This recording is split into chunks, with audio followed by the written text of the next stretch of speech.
Pada suatu malam yang sunyi, di sebuah kota kecil yang terletak di pinggiran, terdapat sebuah bangunan tua yang sudah lama ditinggalkan.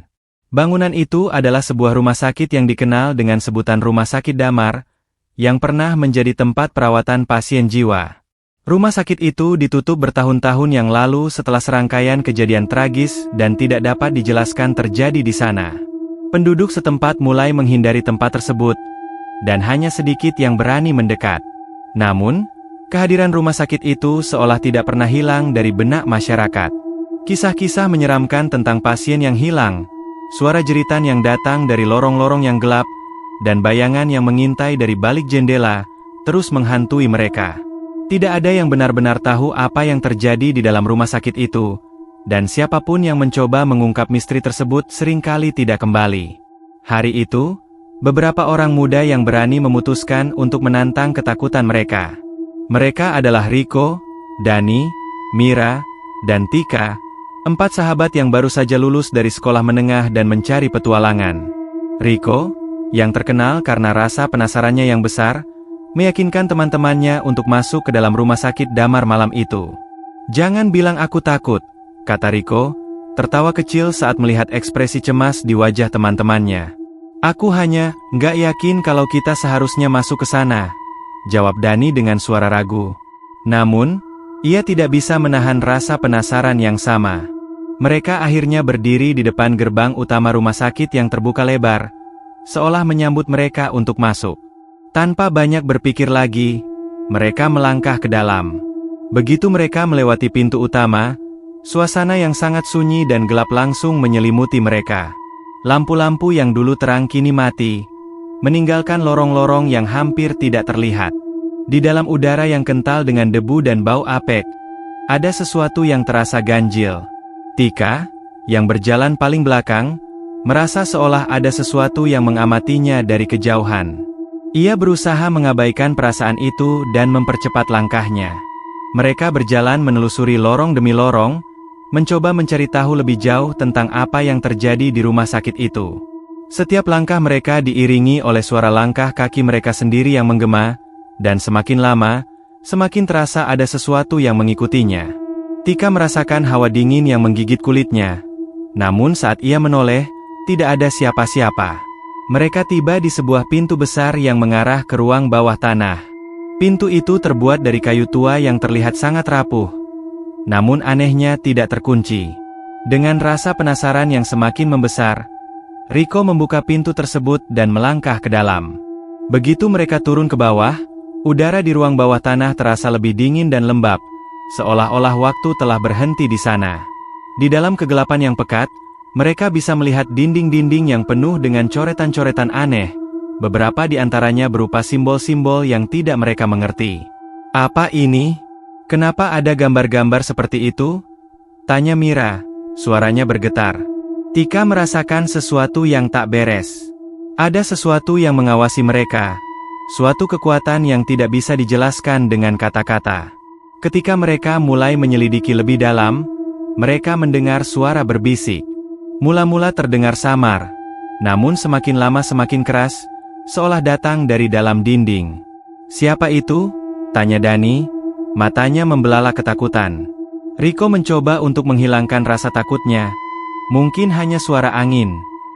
Namun, suara itu semakin jelas. Mereka bisa mendengar kata-kata yang terucap dengan sangat pelan, seperti sebuah kutukan yang terucap dari dalam kegelapan. "Jangan lanjutkan. Ini adalah akhir dari semuanya."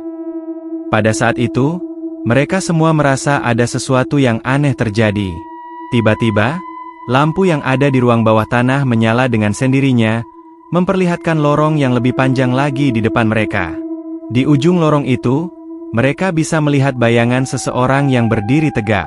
Mereka mencoba untuk berlari ke arah tersebut, tetapi langkah kaki mereka terasa sangat berat, seolah-olah tanah di bawah mereka menghisap energi mereka. Ketika mereka akhirnya mencapai ujung lorong, mereka terhenti. Di depan mereka, sebuah pintu besar terbuka, dan di dalamnya terlihat seorang pria yang tergeletak tak bernyawa. Tubuhnya terbaring dengan wajah yang pucat, mulutnya terbuka lebar, dan matanya terbeliak ketakutan. Mira terkejut, Itu tidak mungkin. Namun, Riko memaksa diri untuk mendekat. Begitu ia menyentuh tubuh pria itu, tubuhnya terasa dingin dan keras seperti batu. Tiba-tiba, tangan pria tersebut bergerak, menggenggam pergelangan tangan Riko dengan sangat kuat.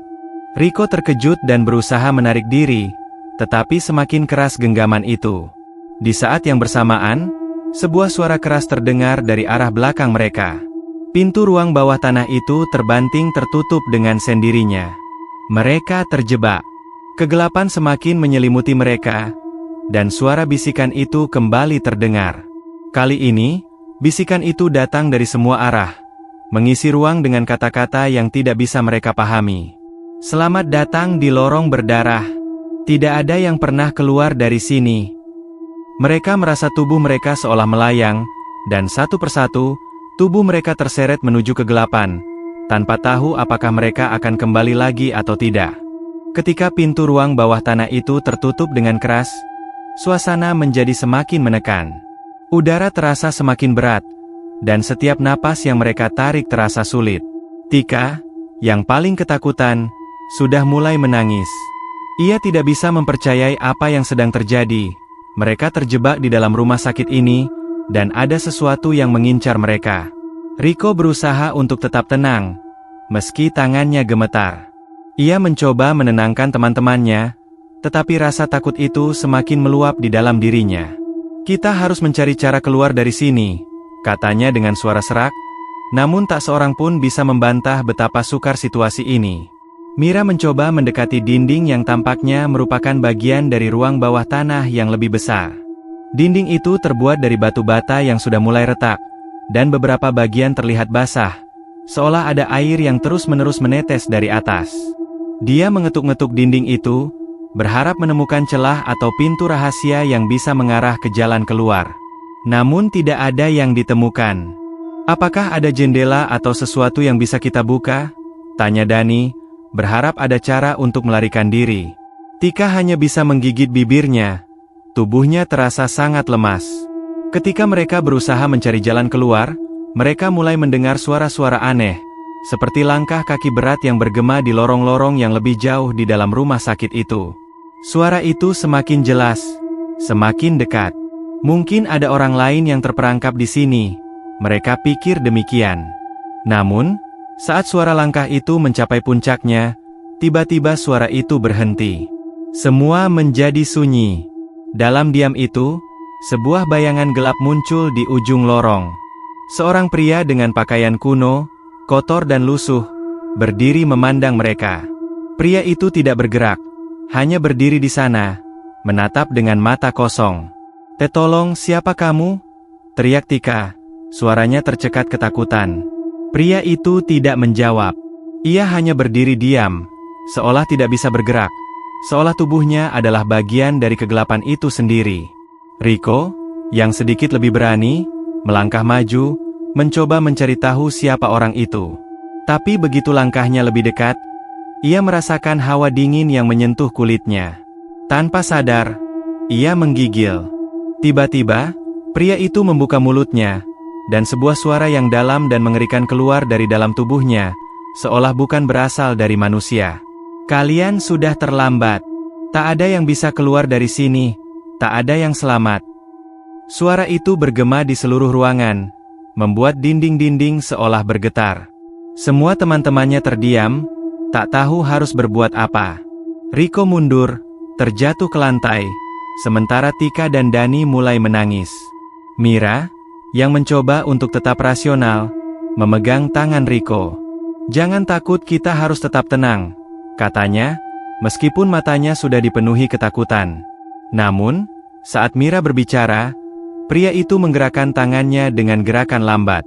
Begitu tangannya bergerak, sebuah suara berderak keras terdengar, dan di belakang mereka, sebuah dinding tiba-tiba terbuka, memperlihatkan sebuah lorong gelap yang lebih dalam lagi.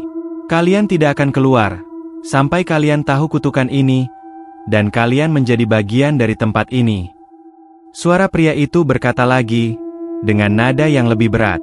Riko, yang kini lebih cemas dari sebelumnya, merasakan ada sesuatu yang aneh dalam kata-kata pria tersebut.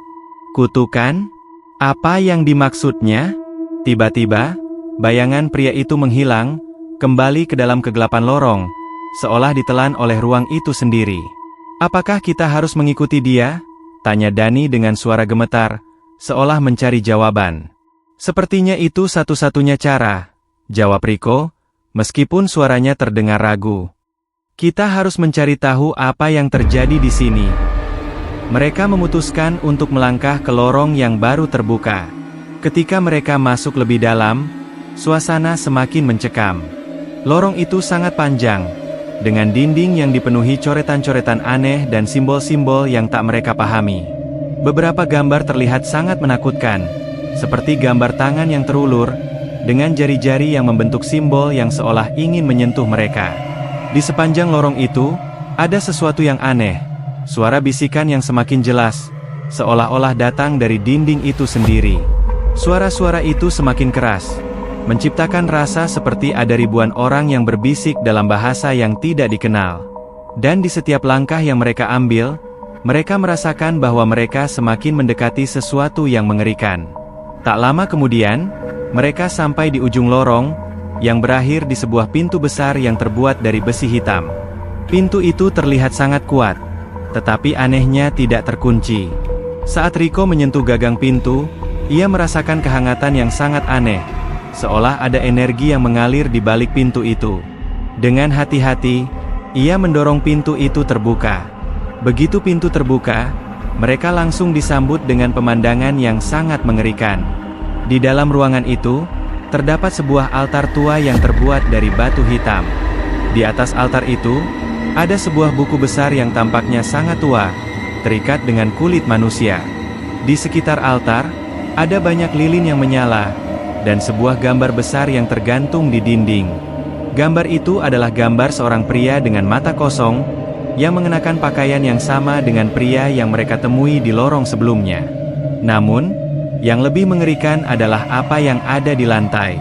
Di sana tergeletak tubuh-tubuh yang sudah membusuk, seolah-olah telah lama tergeletak di sana, mati dengan ekspresi ketakutan yang terpatri di wajah mereka.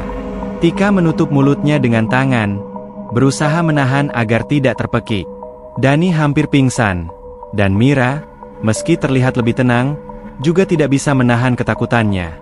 Ini tidak nyata, bisik Mira.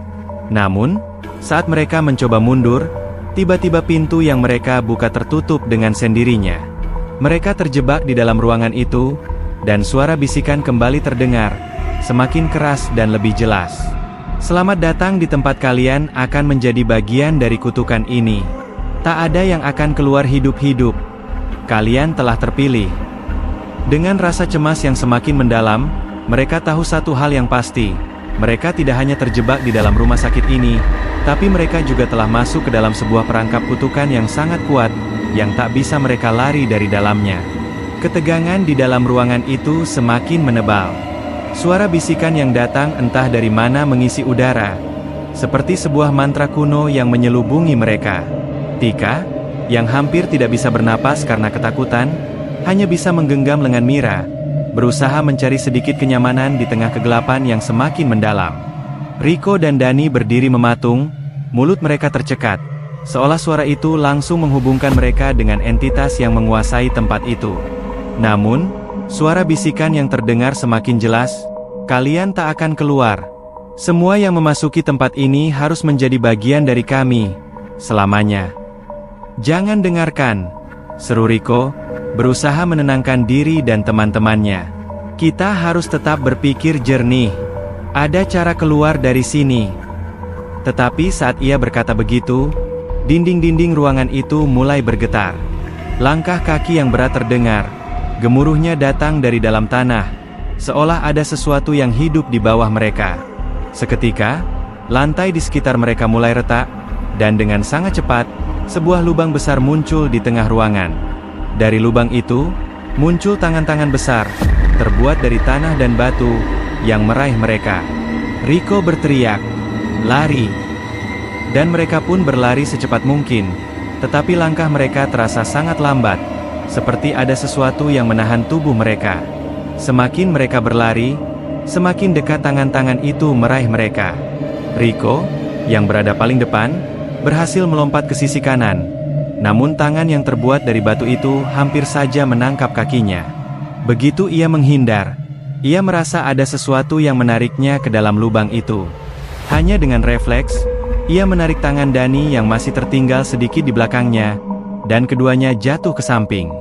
Mereka berguling-guling di lantai, terhindar dari cengkeraman tangan-tangan itu yang kini terperangkap dalam retakan lantai.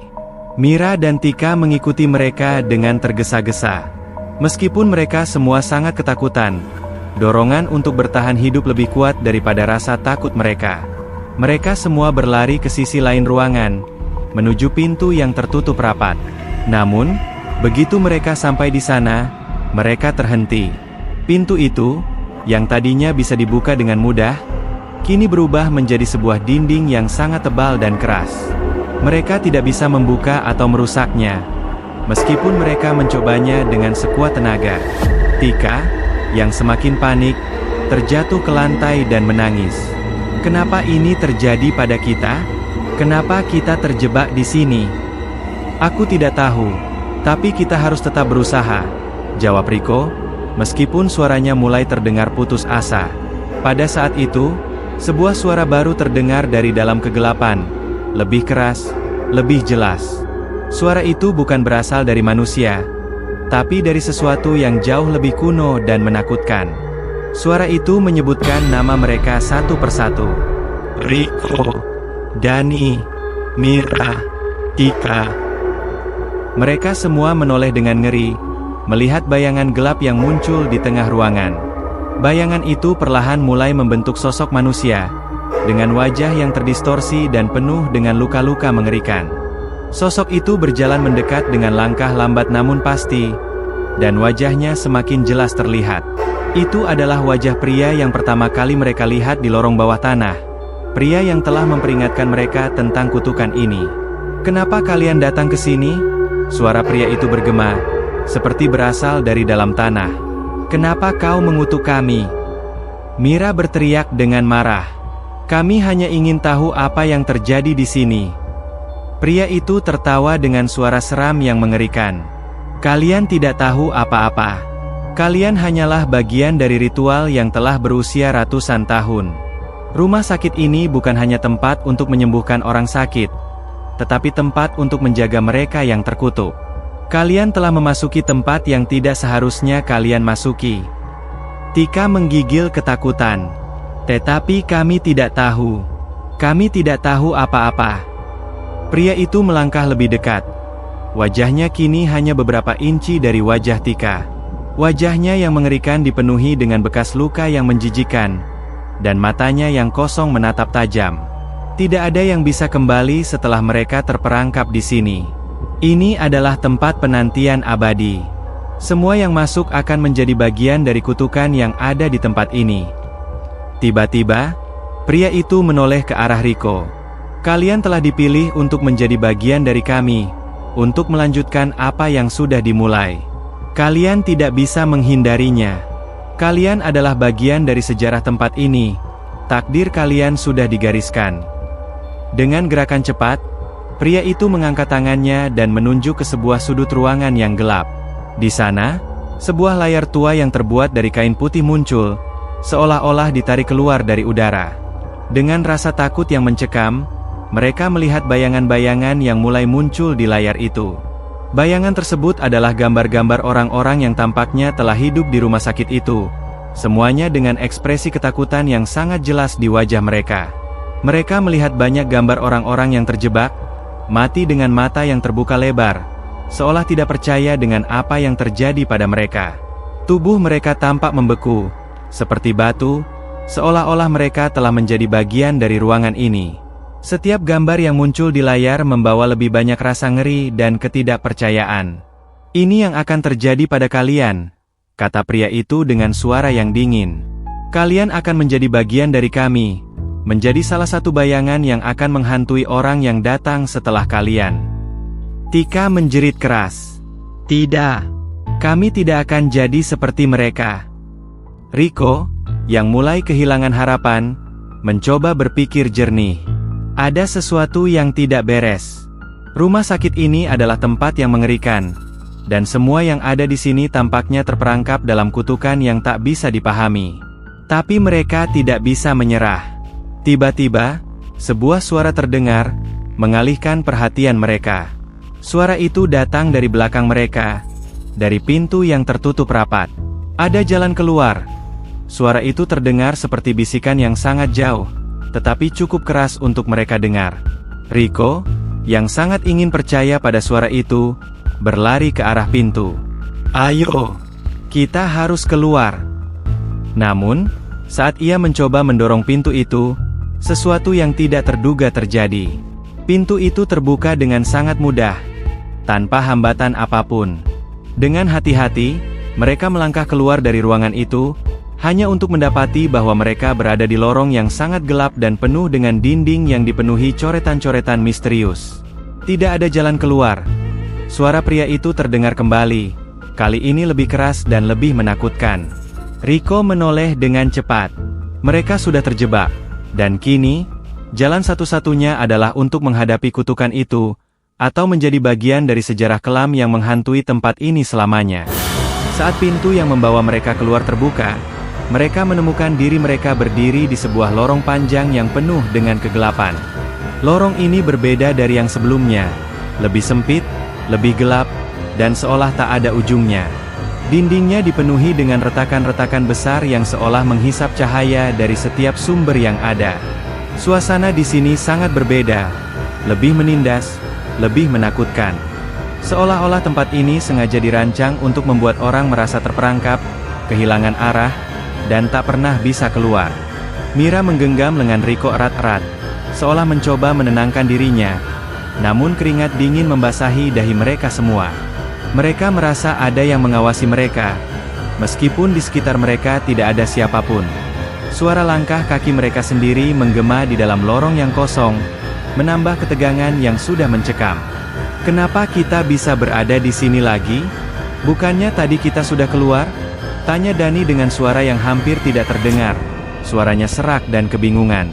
Rico, yang tidak jauh berbeda, menjawab dengan nada yang terputus-putus. Aku juga tidak tahu. Tapi kita harus terus berjalan. Kita harus menemukan jalan keluar." Tika, yang semakin takut, memeluk tubuhnya sendiri dengan rapat.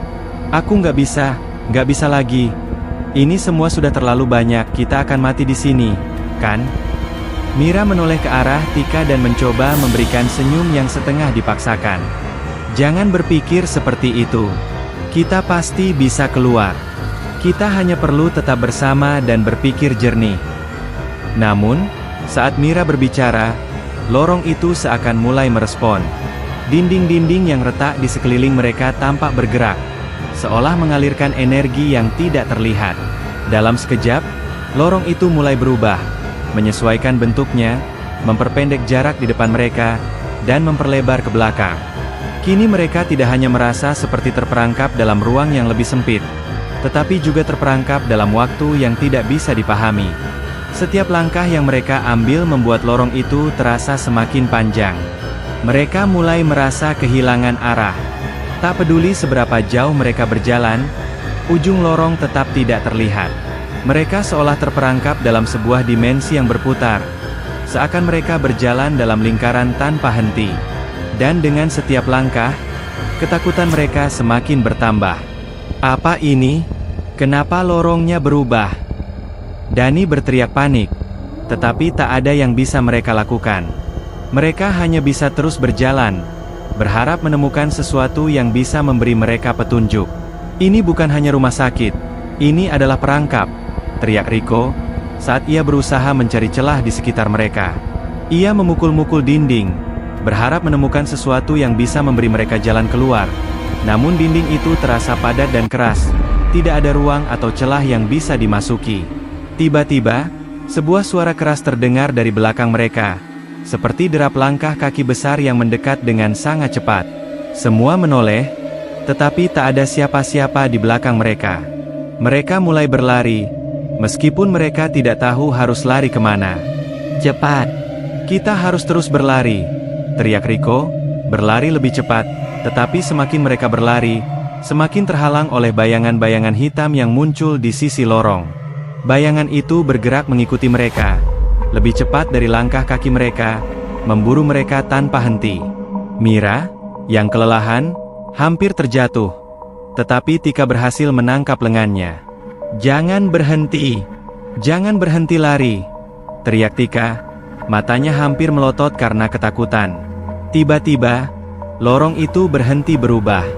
Di depan mereka, muncul sebuah pintu besar yang terbuat dari besi hitam, terlihat sangat kokoh dan besar, seperti pintu ke dunia lain. Tidak ada lagi bayangan di sekeliling mereka, hanya suara derap langkah yang semakin menjauh. Mereka menghampiri pintu itu dengan ragu, berharap pintu ini bisa memberi mereka jalan keluar. Riko mengulurkan tangan untuk menyentuh gagang pintu. Begitu ia menyentuhnya, suhu di sekitar mereka tiba-tiba menurun drastis. Kedinginan menyerang tubuh mereka seolah mereka berada di dalam ruang es. "Ini pasti jalan keluar," kata Riko, meskipun ada ketegangan yang sangat besar dalam suaranya. "Kita harus masuk." Mereka mendorong pintu itu dengan keras, dan dengan suara berderak, pintu itu terbuka perlahan. Di baliknya, mereka tidak melihat ruangan biasa, tetapi sebuah tempat yang tampak seperti ruang penyiksaan. Dinding-dindingnya dipenuhi dengan alat-alat tajam dan alat-alat lain yang tampak sudah usang, tetapi ada sesuatu yang sangat mengerikan di sana. Sebuah meja besar yang terletak di tengah ruangan. Di atasnya ada sebuah tubuh yang tampaknya tidak lagi hidup. Ini apa?" Mira berkata dengan suara bergetar. "Kenapa tempat ini terlihat seperti ruang penyiksaan?" Riko melangkah ke dalam, tetapi begitu mereka semua memasuki ruangan itu, pintu itu menutup dengan sangat cepat di belakang mereka, mengunci mereka di dalam. Mereka terjebak di dalam ruangan itu, dan dalam sekejap, suara keras bergema, seperti suara besi yang menghantam tanah. Dengan jantung yang berdegup kencang, mereka melihat ke sekeliling mereka. Meja penyiksaan itu bukanlah sebuah meja biasa. Di atasnya, tubuh yang tergeletak tampaknya memiliki bagian tubuh yang tidak biasa, seperti kulit yang terkelupas, tulang yang bengkok, dan luka-luka yang tidak bisa dijelaskan. Rasa mual langsung menyerang mereka, tetapi sesuatu yang lebih besar mulai terasa. Ada aura kematian yang kuat di sini, sesuatu yang jauh lebih tua dan lebih mengerikan daripada yang bisa mereka bayangkan. Tika menutupi mulutnya, berusaha menahan diri agar tidak muntah. Apa yang terjadi di sini? Apa yang sebenarnya terjadi di tempat ini? Mira berusaha menenangkan, meskipun ia sendiri tampak ketakutan. "Kita harus keluar dari sini. Kita tidak bisa tinggal di sini." Namun, begitu mereka berusaha menuju pintu untuk keluar, sebuah suara datang dari belakang mereka, suara berat yang dalam dan mengerikan. "Kalian tidak akan bisa keluar. Kalian sudah terjebak di sini bersama kami selamanya." Mereka berbalik dan melihat bayangan gelap yang muncul dari sudut ruangan. Sosok itu adalah pria yang mereka temui sebelumnya, tetapi kali ini, dia tampak berbeda. Wajahnya semakin terdistorsi, tubuhnya semakin besar dan lebih menyeramkan. Di tangannya, ia memegang sebuah pisau besar, dan senyum di wajahnya adalah senyum yang tidak manusiawi. "Selamat datang di akhir perjalanan kalian," katanya, suaranya berderak dan berat, seperti suara yang datang dari dunia lain. Ketika sosok itu mendekat, ketakutan mereka semakin dalam. Riko, dengan semua kekuatan yang tersisa, mencoba untuk melawan rasa takutnya. "Kita harus melawan. Kita tidak bisa menyerah begitu saja." Tika, dengan tangisan di matanya, berusaha menarik teman-temannya menjauh dari sosok itu, tetapi tubuhnya terasa lemas. Lorong ini bukan hanya tempat yang mereka coba lewati. Itu adalah kutukan yang tak terhindarkan. Dan kini, mereka merasa semakin mendekati keputusasaan. Namun, sebelum mereka bisa bertindak, sosok itu berhenti dan tertawa keras. "Tidak ada jalan keluar. Kalian adalah bagian dari tempat ini sekarang. Dan tempat ini tak akan membiarkan kalian pergi." Pintu ruangan itu terbuka dengan sendirinya, dan mereka merasakan sebuah kekuatan besar yang menarik mereka ke dalam kegelapan yang lebih dalam lagi. Mungkin inilah akhir dari semuanya. Mungkin mereka memang tidak akan pernah keluar lagi. Pintu besar yang terbuka di hadapan mereka seakan memanggil, membawa mereka menuju kegelapan yang lebih dalam, lebih menakutkan. Setiap langkah mereka terasa semakin berat, seolah ada beban tak terlihat yang menghalangi mereka untuk bergerak maju. Lorong-lorong yang tak berujung kini berubah menjadi labirin gelap yang tanpa ampun mengurung mereka. Namun, meskipun ketakutan telah merasuk ke dalam hati mereka, mereka tahu bahwa mereka tidak bisa tinggal diam. Mereka harus terus berjuang, meski tak tahu apa yang menunggu di depan. Tika, yang hampir kehilangan seluruh harapan, hanya bisa terdiam. Setiap kali ia menatap sekelilingnya, ia merasakan bahwa lorong-lorong ini seperti mimpi buruk yang tak berujung, sebuah tempat yang menghisap nyawa, menenggelamkan mereka dalam kekelaman abadi. Tidak mungkin kita akan berakhir seperti ini. Tika hampir menangis lagi, namun suara Mira yang tenang memotong keheningan yang memalukan itu. Kita tidak akan menyerah, Tika. Kita akan mencari cara keluar. Mira berusaha berbicara dengan keyakinan, meskipun hatinya sendiri dipenuhi dengan kecemasan yang sangat besar. Tidak ada satupun di antara mereka yang merasa aman. Bahkan Riko, yang selalu berusaha tenang, mulai merasakan bahwa kutukan ini lebih kuat dari yang mereka duga. Dani yang tadinya diam, kini membuka mulut. Kita sudah coba segala cara, Riko. Apa lagi yang bisa kita lakukan? Kita sudah masuk ke dalam perangkap ini. Tidak ada jalan keluar. Namun, suara itu tiba-tiba terdengar lagi. Suara pria yang mereka takuti sejak awal, yang telah menjadi penguasa tempat ini. Kalian tidak akan bisa keluar. Kalian sudah menjadi bagian dari tempat ini. Setiap orang yang memasuki rumah sakit ini akan menjadi milik kami, tak terkecuali kalian. Kalian sudah terpilih. Riko menoleh ke arah suara itu, dan di sana, di ujung lorong yang paling gelap, terlihat bayangan pria yang mereka temui sebelumnya. Sosok itu berdiri diam, dengan senyum yang lebih menyeramkan dari sebelumnya. Kalian sudah melalui jalan yang salah.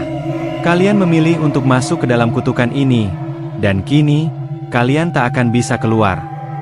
Tika berteriak, suara yang hampir hilang tertelan oleh ketakutannya. Tidak, aku tidak mau jadi bagian dari kalian. Tidak ada pilihan lagi, Tika. Suara pria itu terdengar lebih berat, lebih mengancam. Kalian sudah terpilih untuk menjadi bagian dari sejarah kelam ini. Tak ada yang bisa kembali dari sini. Tak ada yang bisa lari dari takdir yang telah ditentukan. Di saat yang sama, dinding-dinding sekitar mereka mulai bergetar.